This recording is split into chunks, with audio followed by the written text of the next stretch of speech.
Hello everyone, how you guys doing? My name is Emmanual Atilola, and this is my colleague Shaquan Willaims. Nice to meet you all. We are both audit seniors at EisnerAmper. Just as a quick question, how many of you know the difference between a public and private accounting? Just by a show of hands. Right, so I guess a fair amount of you know. Would you like to give me your name and kind of tell me what you think the difference between public and private accounting is? My name is Anthony. Public accounting, I would think, is like people getting their taxes done, like individual, and private is accounting for companies. Is that kind of the idea? Right, pretty similar. So public is when a person or a company usually performs accounting services for many other public companies, and private is when you're usually locked into one company. So for example, you can be an accounting manager at one certain company and only perform services for that, whether it be internal audit or you're just doing their AR or certain things like that. And then how Eisner differs is we're considered a public accounting firm. We do services for, like you said, companies. Also private businesses, we do their services as well as personal taxes for, the extremely wealthy, and different other public companies such as the NBA and, many other fun stuff like that. So they call it public accounting because we're here to protect the public's interests. Our job as public auditors we audit financial statements, and we just make sure that there's proper representation to reasonable assurance, which then goes out to private institutions, investors, goes out to banks. So our job is to protect the public's interest, hence why it's called public accounting. Whereas private, like he said, you're working for a company and you're working within their company and their firm. So we're gonna try to be as interactive as possible and get you guys involved. So just by show of hands, we want to kind of get a feel of the room of from juniors to seniors to grad students. So if you're a freshman, please raise your hand. No freshmen in the room. Any sophomores? Okay. Any juniors? Seniors? Grad students? Okay.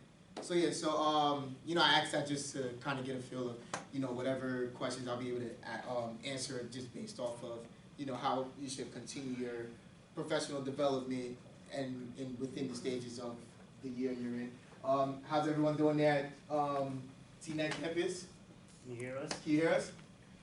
Okay, awesome. Yes. So yeah, we had a wonderful slideshow to show you guys. So hopefully that comes in and we can present that and get going.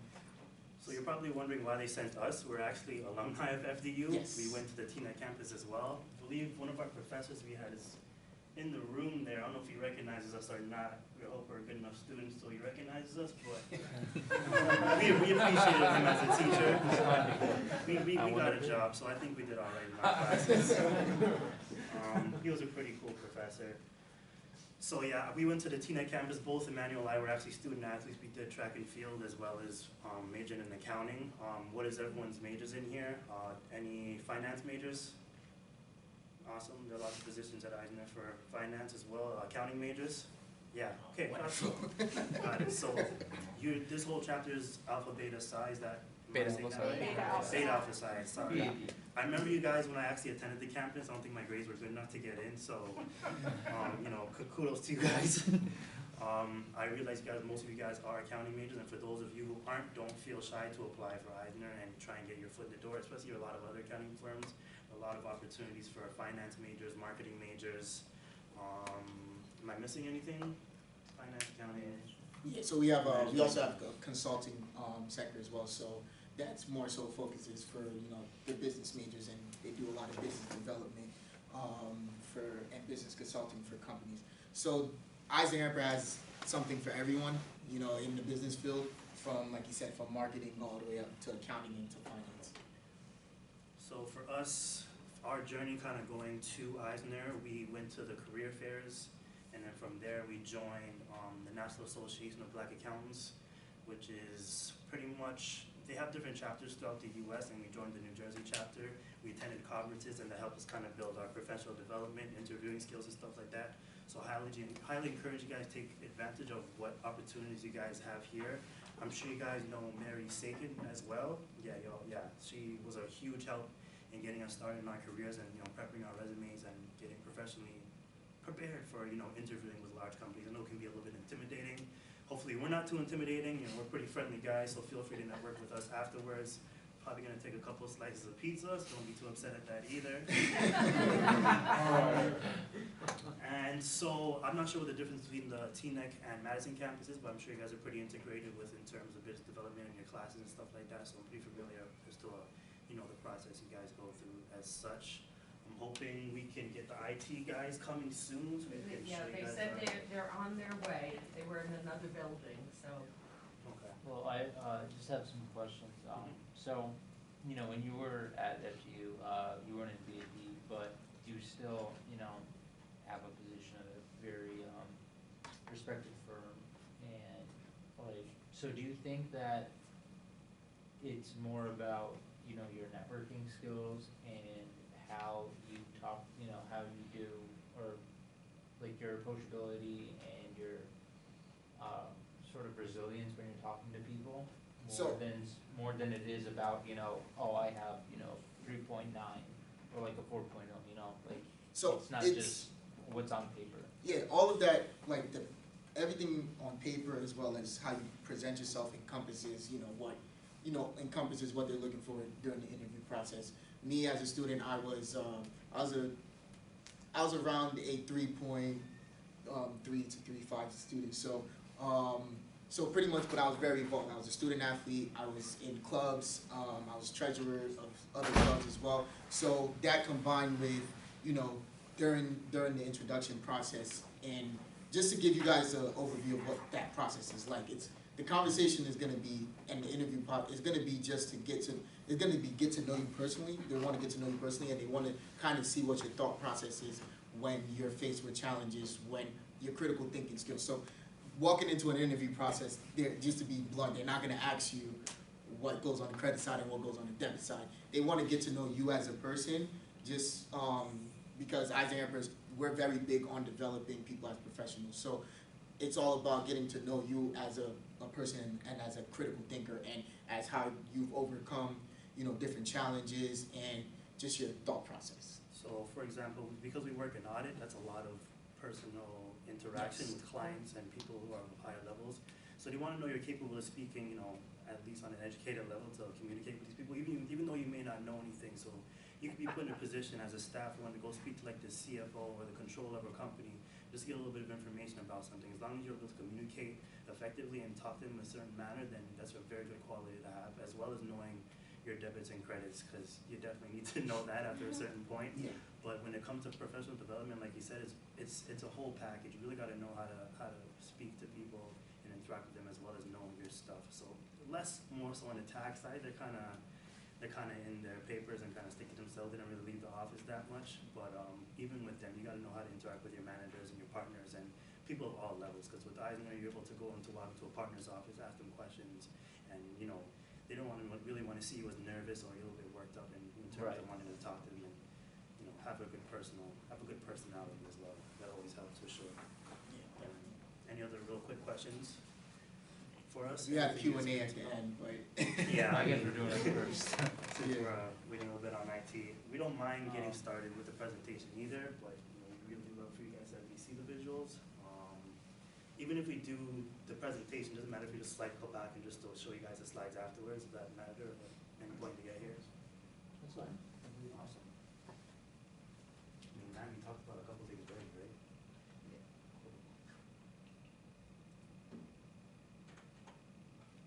So just to give you guys some figures as to how large our company is, so EisnerAmper, we're one of the premier firms in the nation. We're a mid-sized firm, and we're working to work our way up into a more larger network. And so right now we audit approximately 200 public companies, and we also have in total of EisnerAmper, we have 1,500 employees. So that spreads from New Jersey, New York, Philly, and we have offices global, which will show you all of our global offices and all our national offices as well. And we have approximately 180 partners. I think the number's grown a little bit. I think we're closer to more so around 1,800 or about 1,800 employees, and closer to probably around 300 partners at this point. I think some of the stats we got a little behind, but regardless. We also do a lot of hedge funds, which is what are some of our other offices. We have an office in the Cayman Islands where they mostly focus on financial services, such as hedge funds and private equity funds as such. And we also deal with a lot of broker dealers and insurance entities. So a lot of those usually bring in a lot of revenue, and those are kind of clients, for us at least, that involve a lot of traveling as well, especially in the audit field. A lot of our insurance clients are based in California. Yeah, and just kind of give you guys, so for just New Jersey office, we mostly focus on commercial audits.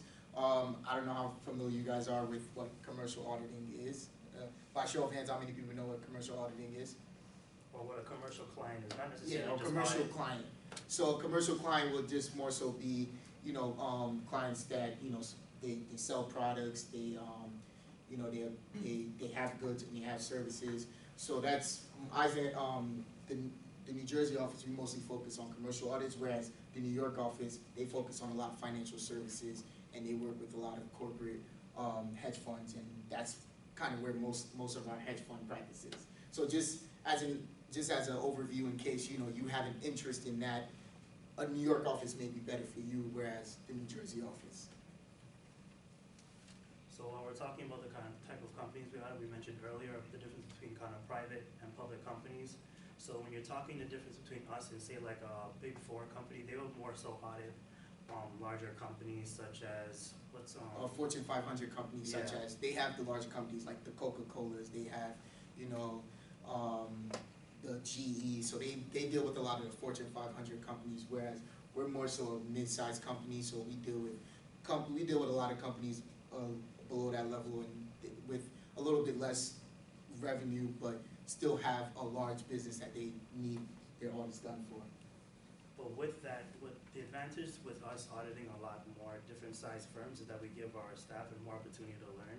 So when you're part of a big four firm, you kind of lock down into, say, that large public company, because when they have to issue their financial statements, just speaking from audit side, because that's pretty much all we know, to be Yeah, we're honest. auditors, so a lot of the stuff we're gonna speak about is gonna be geared So towards for audit. example, they have to issue their financial statements every quarter. So you're basically locked into that one client for the whole year, say working on just the cash section. So you won't be able to learn about AR, revenue, expenses, or any of those different areas that you may learn with us, because you have to focus so much on that one area. And the client's so big, you'll have probably a team of somewhere between 5 to 10 people, and with us it's more from like 3 to 5. So you'll be able to stretch your time around and focus on different areas of financial statements as well. Yeah. Yeah, so we're gonna take a quick pause while they help us get the slides up. Brian, Mr. So in the Emmanuel? meantime, I do Yeah, have it's a question recording. on You what got you it, Mark? Yeah. Yes. just said. Do you think that the being mid-sized firm has advantages in terms of workload and like responsibility, like more freedom in terms of, you know, whereas if you're working for a big four, you're kind of just put into a corner and you're not given as many opportunities or like the ability to, you know, work in tax or audit or assurance. So I mean, the working in tax or audit, that's something you decide at the beginning, so if you decide to work in tax, you'll most likely focus on tax. There really isn't too much like commingling of like, unless you request that you want to transfer to the audit department. But just as far as that, like he was saying, because we're a mid-sized firm, it allows for us during our audits to be able to work on different parts of the financial statements. So the pros of being a mid-sized firm is we're able to spread out the work and also be able to go through different parts of the, Right. go through different parts. Whereas he was saying, That's what I meant. Like, yeah, so you whereas, could like do a lot more. yeah, rather so than I just, like I spoke to people that work for big four companies. They might just do revenue for all the busy season because you're dealing with Coca-Cola, who has hundreds of billions of dollars in revenue. So whereas we're dealing with companies, I've worked on a precious metal company, so that was like one of the more larger revenues I've seen. So they had like over $100 million in revenue. So whereas you're dealing with billions of dollars of revenue when you work with a big four company.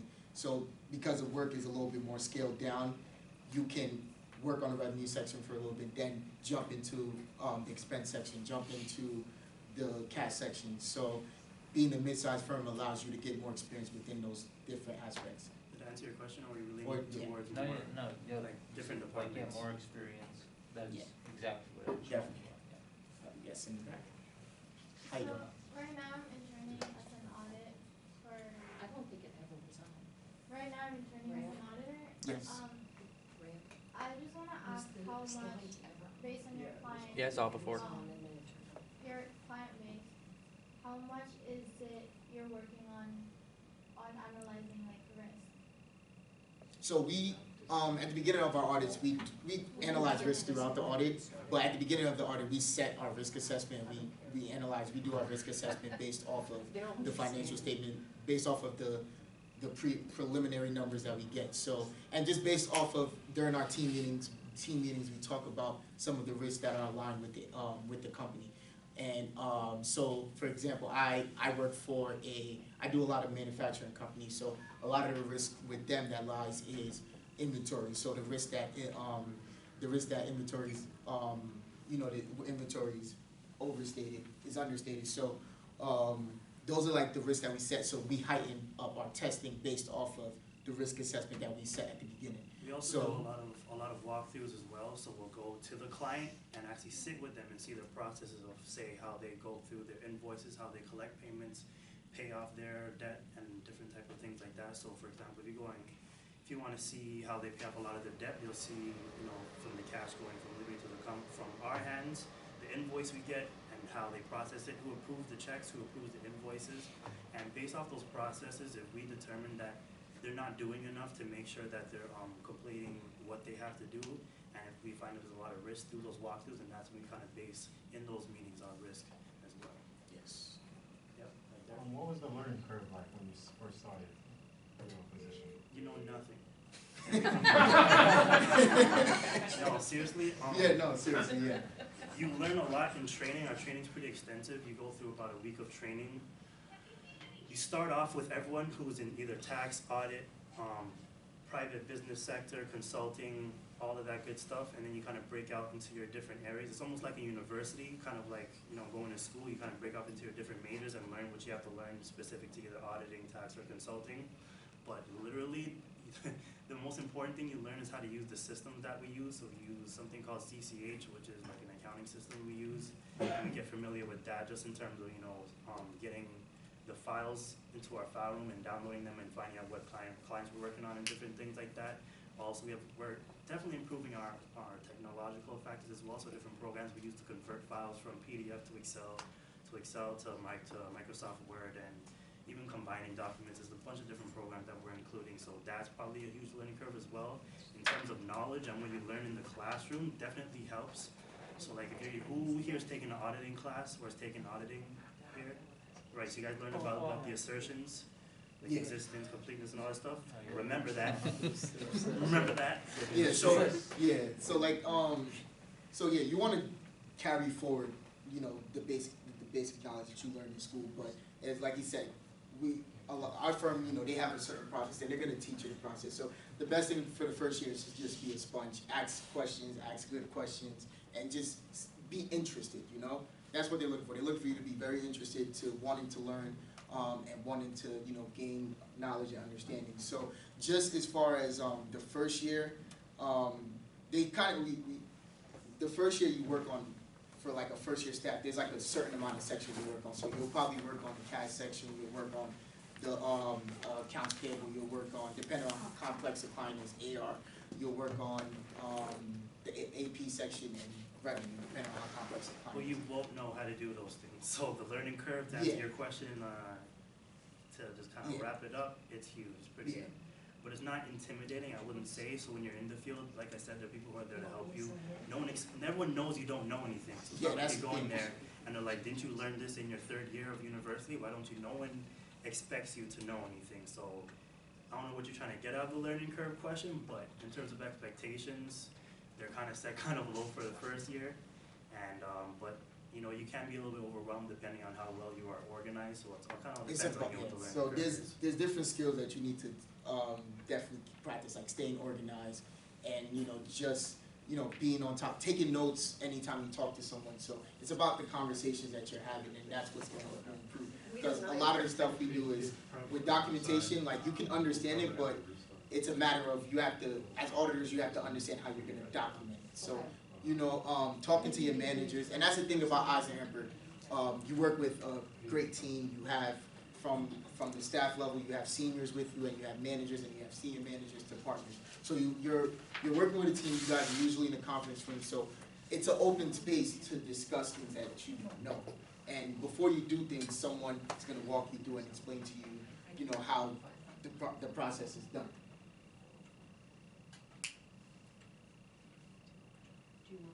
So, That's kind of where we left off in terms of, oh, you had a question too? About the global We'll be back in cases. there anyway. yes. How often do you see auditors or accountants in EisnerAmper or interns or someone who is applying to EisnerAmper actually applies outside of New York, outside of the tri-state area to the other global offices that you have? In terms of the US, so I'm actually part of the recruiting team. When we go out for, I know as much as the New Jersey office, but I'm assuming for the rest of the US, if you're here in the US, you kind of apply for the US and get a job within the country, depending on where you live geographically, obviously. In terms of initially applying here and then asking to, are you trying to figure out if you can apply and then see if you could work in another country? Is that kind of your question? Yeah, because I'm going to intern in EisnerAmper, but in New York Right. this summer. But I heard that if I do request, let's say for fall, if I do request later on, if I get full-time to be, let's say, in the UK, I just want to know like how possible it is from the US to the UK, like placement stuff. That's a good question. For the most part, I think it's based off of the need for employees in that location. Because like I said, the different offices tend to focus on different industries and sectors. So I'm not 100% sure what UK focuses on for the most part. But for you to go out there will probably require like a visa and all that different type of stuff. So I could definitely get back to you on that. I do remember you actually. You interviewed me, thank you so much. Yeah. So you definitely get back to me. You have my email already, right? So Yeah. shoot me an email and I can definitely get back to you on that. But I'm not 100% sure. It doesn't happen very often. I'm gonna keep it 100% with you guys for the most part wherever you apply, unless it's within a tri-state area between New Jersey, New York, and Philly are like the three main offices we interview for. And then you can go to any one of those offices depending on where you live. If you're like really far in South Jersey or really far north, you can go to the New York office or the New Jersey office or Philly. So it's a matter of the need. Like I said, we're growing our global practice, so a lot of these offices are still growing. So it's just a matter of need and cost benefit, and just if it's a necessity for the firm, or if it's available. So yeah, we have many different offices, as you guys can see, from the West Coast to the East Coast to Mumbai, Singapore, Ireland, Israel, and the UK. So this is a part of our global initiative of trying just to grow globally so that we are able to provide services for our clients 24/7. So right now, so in the summer, we usually, in audit, once again, we usually do pension plans. And during the summer, we actually get a lot of employees that come from Mumbai and come and work in our office with us. A lot of seniors, some managers, and some staff that actually come overseas and work with us for the summer to take care of pension plans, because that's what they mainly focus on over there. So we get their experience from that office, and we try to bring in different people. We had people coming from Ireland when we brought in a really big client to come help us audit with that as well. So it really depends. More likely they come here than us go out there for the most part. But we try to use our resources internationally as much as possible. Because like most of the business is within the U.S. Like most of our revenue is in the U.S. So that's why people usually come to help service the clients here. Now, if, like, let's say I were to go to Mumbai, for tax or audit, what would the regulations be there? Because they're not following GAAP. Oh, so yeah, they follow it's IFRS. So it's IFRS. So it's they have the international standard. Do you guys kind of give a refresher course on the differences, or like what you would need to know, like if we were working? The trainings happen over there. So No. our trainings are pretty, what's the word I'm looking for? They're international, let's call it that. So they're able to get the same training that we get here over there, all the courses and things like that. of EisnerAmper University. So we'll get into that a little bit later as well. This is kind of what we were talking about earlier about the big fours and us auditing the mid-sized companies as well as small companies. We kind of do a bit of everything. We're trying to grow to take on more large international companies, kind of push us into that big four area. This ranking here was in 2018. We're ranked number 5, at least in the New York area, based off the amount of employees we have and kind of changing percentages on that and how much we hire every year. We really pride ourselves on our technology, like I mentioned before, and our reputation. So our reputation is because we're so great with our clients. It kind of goes back to your question about being personable. We really communicate really well with the clients. You don't ignore them. We take the calls. They really like communicating with us. So that's one of the things we really pride ourselves on. It's not very often we lose clients because of personal interaction. It's usually because of how the company is doing itself that we kind of let clients go for the most part. So we really pride ourselves on our reputation. Also in terms of professional growth, we didn't mention. You're also able to go from one department to another after gaining enough experience in that one area. Kind of leans towards the other question as well in terms of flexibility. So for example, we had someone who worked in audit who wanted to go work in litigations, and they were able to do that no problem because we'd rather keep you guys as employees rather than have you guys go somewhere else. So because we have so much departments, we're really flexible in terms of what you want to do with your career. So if you come to Eisner and you're doing tax and you're like, man, I really got to get away from this desk and talk to people, you can really go to HR. Within the next few months, you'll be in audit. Of course, you go through the training and everything as such, but the process really is really smooth and there's no real hassle with that for the most part. So these are some of the service lines that we service between audit, tax, litigation, and litigation services. So we have sports and everything. We actually do the audit for the NBA. So we do the audits for a good amount of NBA clients, as well as we have some Netflix clients that we also service as well. I don't know if anyone's heard of Triple Frontier, the movie that was on Netflix. So that was one client that I helped out on. So we do entertainment and we do like movie credits. So and we also have automotive dealerships, manufacturing and distribution, private wealth, healthcare, financial services, life science, law firms, technology companies, not-for-profit, and real estate and construction. So me and Shaquan, we work a lot in real estate and construction industry, and I also work in manufacturing and distribution as well, and technology. So like I said, with EisnerAmper, I've been there for 2 years, but I've been able to get a feel of all of these different industries and kind of get a feel of what I like best. And I'm learning that, okay, as time is going on, I'm enjoying the work that I'm doing with the real estate practice. So talking to schedule, I'm telling them, okay, I want to focus more on the real estate end. So that's the luxury of working at another luxury of working at a mid-sized firm. You get to see different industries. This is kind of just a breakdown of how much of the different service areas we kind of get into within the firm. Obviously, audit and tax is a huge part of it, well over 50%. And the rest, when you kind of break down into PBS and operations, those are also a major part, and that's where you go in. PBS, you'd be more so like a finance major, you would apply for that position as well. And forensic and litigations and bankruptcy as well. For the most part, a huge part of it is audit and tax. What is operations? Operations is more so internally when we deal with different things within the firm. So you're kind of working closely with partners and different things like that, and kind of communicating with clients as to what kind of operations they have going on, and kind of helping them figure out what they have to do in order to work with us. Yeah, so it's like you said, we're in the business of servicing our clients. So that operations sector, they help help the partners just as far as making sure they're getting, because partners have a whole bunch of clients and different things they have to keep track of. So we keep a separate operations department that helps the partners just stay organized and on top of things. These are just an example of some of our clients. Like we said, the NBA, we do the Jets, a few NHL teams, Steve Madden, Hasbro, ADP. To brag a little bit, this is some of our accomplishments. We're best global firm, according to Hedge Week.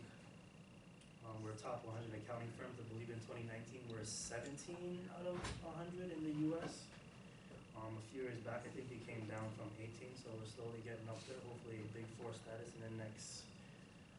I don't know how soon that can happen, but hopefully very soon. So we're getting up there. We took on a lot of awards because of our client service, like I mentioned before, and based off revenue and things like that. The rankings vary if you go to different websites. Like I said, you saw us at number 5 just based off our employees, and we're 17 overall based off revenue compared to like the Big 4 firms that bring in billions and have different offices everywhere.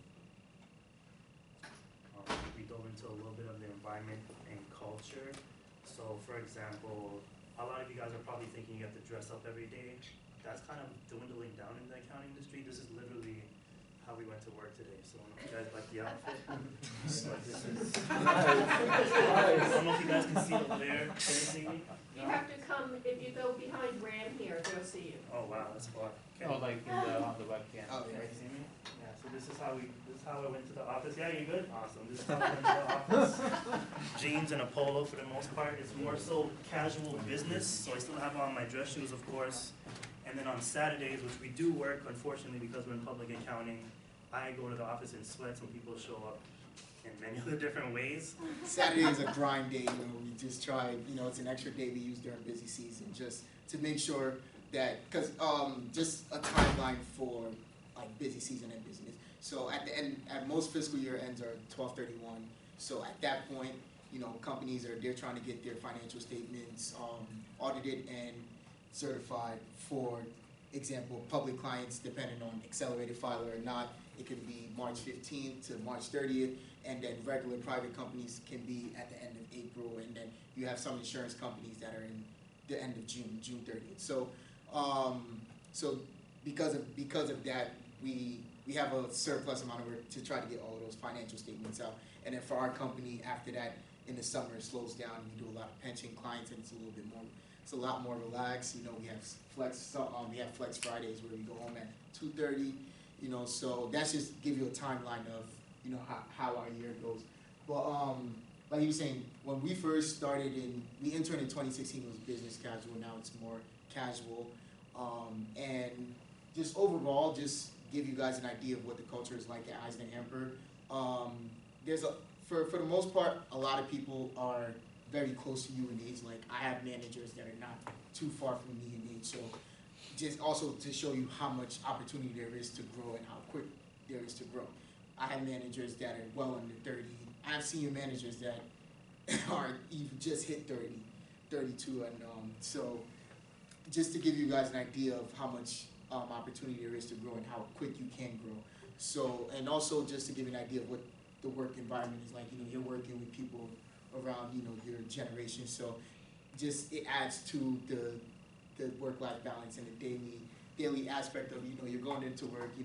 A lot of your managers are easier to talk to, and they're more understanding of kind of like our age group, and so it's a pretty good work environment. So in terms of talent development, there are a lot of review processes. You may get a couple of reviews a year, and that's not to hinder your performance, but to help you improve throughout the year. You're able to communicate with your managers as such as often as you can to kind of see how you're doing in the job and improve, so that learning curve isn't that heavy, and you're able to adjust to the different jobs you get. You also get a mentor when you come to the firm who is of a senior level and up, so you come as like a staff 1, your staff 2, senior manager. All the way up to department, you get someone who's already experienced in the company and can help you adjust, get used to the firm, take you out to lunch and different things like that. And you could express your concerns to them anytime you want and kind of help you get adjusted acclimated into public accounting. There are also a lot of surveys and feedback you can give to the firm in terms of training and different things that we have going on. So there's training throughout the year mostly for any new systems we get. You get updated on that, and accounting laws is training for that. So you get to give surveys and feedback on those so that they can improve on those processes as well. This is a little bit about the EisnerAmper University, kind of what I mentioned before. We all come in as one group, and you kind of break off into different sections that learn your specified areas. Technologically, we are starting to focus a lot on LinkedIn as well. This is brand new. I think that just got implemented in the last month or so. So how much of us are on LinkedIn in the room? Good, awesome. So now they're starting to implement more usage of that. So whenever there's updates in the firm, we're able to share certain articles with people on our LinkedIn to give them more information about industry changes and different things like that. So there's a new system in place to help us kind of focus on LinkedIn and learn a little bit more about that and become better professionals at our job. They're also starting to include a new technology certificate program, which is brand new. That wasn't there when we first got hired, so that actually just came in this year. I think they're gonna implement it for the new staff, maybe coming next year, the year after, where we focus on a lot more technological services as well as in-house technological services, where we'll try to expand the amount of information we use and different services and programs we use to get the job done a lot better. Because I guess, you know, with time moving on, a lot of accounting is going to become automated, and a lot of it is going to be about, you know, theory and critical thinking. So it allows a lot of the technological advances more so to allow us to, you know, service our clients and have more conversations instead of doing more so of the inputting work and doing more so of the testing full. Hey, Shaq, can you go back to writing? And you know, going through more so testing full transactions and stuff like that. A lot of that stuff is going to become automated. So EisnerAmper, knowing that that's going to happen, they want to begin to prepare their employees to understand how to use these systems and understand how you know, how to change with the time and update with the softwares. So this is just a picture of our staff one class that came in this year. This is a stretch between the New York office, the Philly office, San Francisco, and the Jersey office as well. I think it was a class of 109, I believe, I think firm-wide. Yeah, 104 new hires, and I think 101 interns we had during 2019. We're also huge on volunteer work. There are many opportunities for you to get out there and get your hands dirty and get involved in your community. We're very huge on that as well. There are a lot of programs that we do throughout the year. You'll get an email every now and then with opportunities to kind of get a break from work and go help out the community, whether it be in New Jersey, New York. We provide a lot of opportunities. It's called EisnerAmper Cares. These are some of the charities we work with as well. We're also huge on teamwork development, so we also have different sports teams such as softball. I think did we have flag football? Yeah, so this part of EisnerAmper is, you know, EisnerAmper, you know, you come together, we're all a whole bunch of a melting pot of people that have different hobbies and interests. So we like to try to keep all of that in mind, and we have from kickball teams to football, flag football teams to softball. Softball is really big in our company, so we do that on a regular. To basketball, I know they do that a lot in New York. To track and field, they actually go to Penn Relays. I don't know if anyone knows about that. They go to Penn Relays, and they actually run a relay with a few of the employees. Like, I've played in the Snow Bowl, so, and that's also ties into charity, because we also, as a company, we raise funds and then we donate to the cause for the Snow Bowl as well. So there's many different things to do to get away from, you know, from work, because work is going to get stressful, but EisnerAmper provides a lot of stress relievers and just things that help with the work-life balance of, you know, where you're an employee but you're still a person at the same time, and you have interests and hobbies that you can explore through EisnerAmper.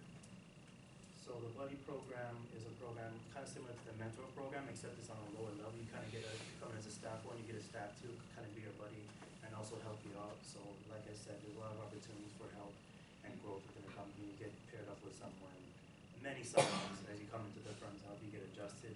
The staff committees, so for example, I'm also on the audit committee, where at every level there's a representative and you kind of present your ideas. It could literally be anything from having sodas in the office to improving systems on CCH, and you present those ideas to your representative in your class, and then you go to the larger audit committee with other representatives and you present those ideas and it's discussed and hopefully put into implementation. Want to talk a little bit about the CPA? Yeah, and just to piggyback on the buddy system, that goes along with the learning curve as well. Like, you're not gonna walk in and you're gonna be alone. There's plenty of support, and they give you that buddy that's immediately above the level above you, because they just went through what you went through. So they're able to walk you and guide you through, you know, what you may need to know to prepare for upcoming busy seasons. So that system is very good. I found it very helpful. And just to talk about the CPA reimbursement, so so the firm gives bonuses and initiatives for people that pass the CPA. So if you're entry level staff one and you pass the CPA, and you pass all 4 parts prior to your start date, you get a $5,000 bonus. So, and if you pass after your start date, it's a $2,500 bonus for staff 1 to staff 2, and $2,000 bonus for seniors. So that's another initiative of the firm. They want to see their employees grow professionally, and they give you an incentive, and they also pay for you to, you know, get the material and get the courses as well. So you're, I don't know if it's for you. So you said you're interning, right? Yeah. So let's say you accept an offer, like I accepted my offer while I was still my senior year. So I was able to, once I accepted that offer, I'm able to, through the firm, get Becker, get Roger, get Wiley. So that's available to you once you become an employee of the firm, and at the full expense of the firm. And they also reimburse you for 4 parts of the exam as well. So that all ties into how much they want to see you develop and grow and actually, you know, achieve the goals that you set as well. And our salaries and benefits are pretty similar to those as a Big Four firm. We're not very far off, I believe. I don't think there's any difference at all as to when you get your first entry pay to the amount of bonuses you get. We're pretty much all on the same level. Most public accounting firms are on the same level, so if anyone tries to convince you otherwise, it's very unlikely or a very small difference in the amount of, in the salary you start off with and how much raises you get as well. I think we talked a little bit about the recruiting opportunities and kind of getting your foot wet in the door and getting started. As you see, we have you guys up here as well, Beta Alpha Psi and accounting. Like I said, Emmanual and I started with the career events where we saw someone from Eisner.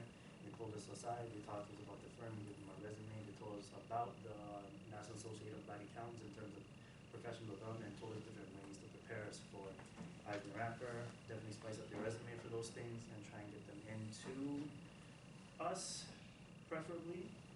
And then after that, you get your on-campus interview, which I think takes place here for the most part, and you go to the office and so forth and so forth.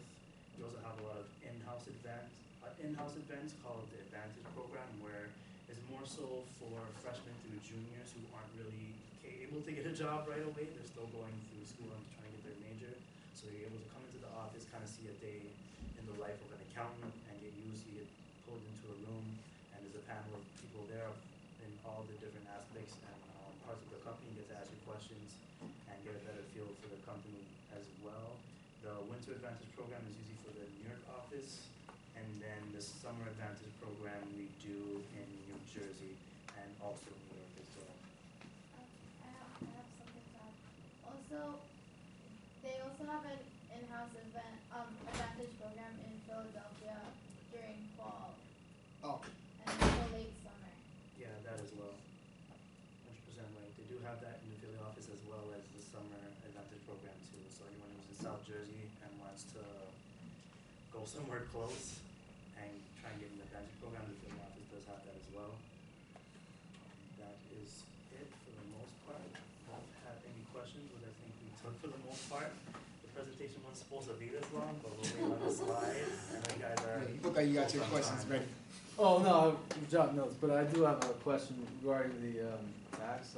I'm interested in like a tax position, like when I graduate in May 2020. Yes. Now, is the only tax software that you use CCH, or do you use like any other software for tax? I think tax uses CTH as well. They use CCH, but I'll be honest, I can't speak to all the Yeah. softwares that they use, being that I'm in the audit department. Oh, okay. But I know that, I'm pretty sure our company, we have all, the resources needed for, to get all of the tax filings done. So, I mean, I can get you the information. Oh, So, yes. afterwards we can talk, I'll give you my email, and then I can get you the information for someone in the tax department, or get you all the, information about the software and email that to you as well, so. Sure. Yeah, we can talk. Yeah, thanks for your time. That's it for our presentation side. That kind of took a while. I hope you guys enjoyed it. I hope it was informative. I don't know if you have any more questions, other questions in the room? How about the Metro? Any questions? Any questions in Metro? I think we're good. Awesome. Who's faster? And it was good to see you both again. Oh, thank you. Definitely good to see you both. Yeah, you remember this, right? What year did you guys graduate? 2017. Yeah, man. Okay. Yeah, he's faster, but I jump higher. Okay. I just but we're probably not as fast anymore. No way. I'm done for. I'm trying to get back in shape. You gain a lot of weight in accounting, so you don't get. Try and stay in shape. Go to the gym. Yeah, I'm kind of ashamed of myself. But any more questions? Right now for busy season, like how late do you work?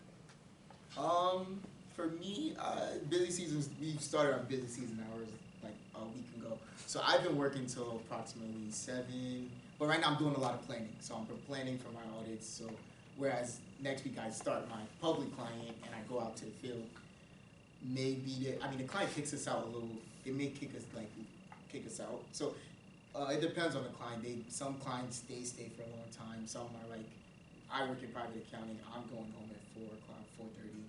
And sorry, we can't, security, we have to leave. So usually then, we'll probably go home and then, it's a matter of, that's also a part of, once you step in, you're an adult. You have to know what you need to get done. But we set 10-hour days, so we have to work 10-hour days for busy season and including an extra 5. So for me right now, I've been going till about 6:37. You can also get in early and leave early too, depending hours. Like you said, they want you to work a certain amount of hours throughout the week, so as long as you meet those hours and get what you need to get done. But if you know you're not getting whatever you need to get done within those hours, you should probably put in a little extra more just to be on top of your game. Yeah, so, and it's not like you said, it's not like a set thing, like you have to be in from this time to this time. Like busy season is a little less flexible just because of the deadlines that we have to meet. So it's more so like you said, if you want to come in early and leave early because you have a doctor's appointment or because you have to get somewhere, it's all about communication. You just communicate that to your engagement team. Like today, we both had to leave early, communicated that to our managers. So it's all about communication. There's no set, like, you have to be in from this time to this time. So you guys are out of school for a couple years, right? Yeah, about 2 and a half, 2017 three, yeah. So like, what do you think the ratio is like of what you learned in school versus what you learned after school in terms of how you go about your day? Going about our day in terms of... Yeah, just like your professional life. I mean, it doesn't have to be a day. It could be like, as you approach an audit, boy, everything I do is from what I learned at Eisner or what I learned at school or some combination. So for me, I would say the foundations help. So taking auditing and then, from the first time when they start talking about risk assessment, when they start talking about the insurance, auditing and insurance, you remember like, okay, I remember that from class. So, but then they break it down a little bit more, and it's like a refresher, and then they help implement it towards what you're doing with the client. So then they put it more in more practical forms of like, okay, we're worried about the completeness of this client because of the history of this client, and and so on and so forth. As a ratio though, overall, I'd say professional development, you definitely learn mostly on the job. You learn how to interact with different people. You learn everyone's probably not going to be your friend, to be honest. That's anywhere. In school, you may interact with somebody on a daily basis, and you realize your personality just may not match with theirs, so you adjust to that, and you may become their best friend later on. You never know. So in terms of professional development, and like office etiquette, you learn a lot of that on the job. It's not very often they teach you that type of stuff in the classroom. It's probably like 70-30 if you want to call it that, because your professors do kind of make it known you have to act a certain way in school, and you learn that professionalism while in college. You don't go to class, act a certain way that you would act on the streets. So say about 70-30 in terms of the classroom at Eisner. Yeah, and for what you learn in school to what you learn from the job, I would say for me, it's been like 40%, 60% Eisner, 40% college, and that 40% is just it's the foundation of what auditing is, what accounting is, debits, credits, and that other 60% from Eisner is going to Eisner University and actually seeing it, because it's different from to me it's very different from, because like even for example like firms do things differently. So like we look at predecessor work paper and you can see like the way they audited this is just as far as like documentation is different from how we do it at EisnerAmper. But we still follow the same standards. It's just kind of like the process of getting to that final answer that we all want. Thank you. Thank you.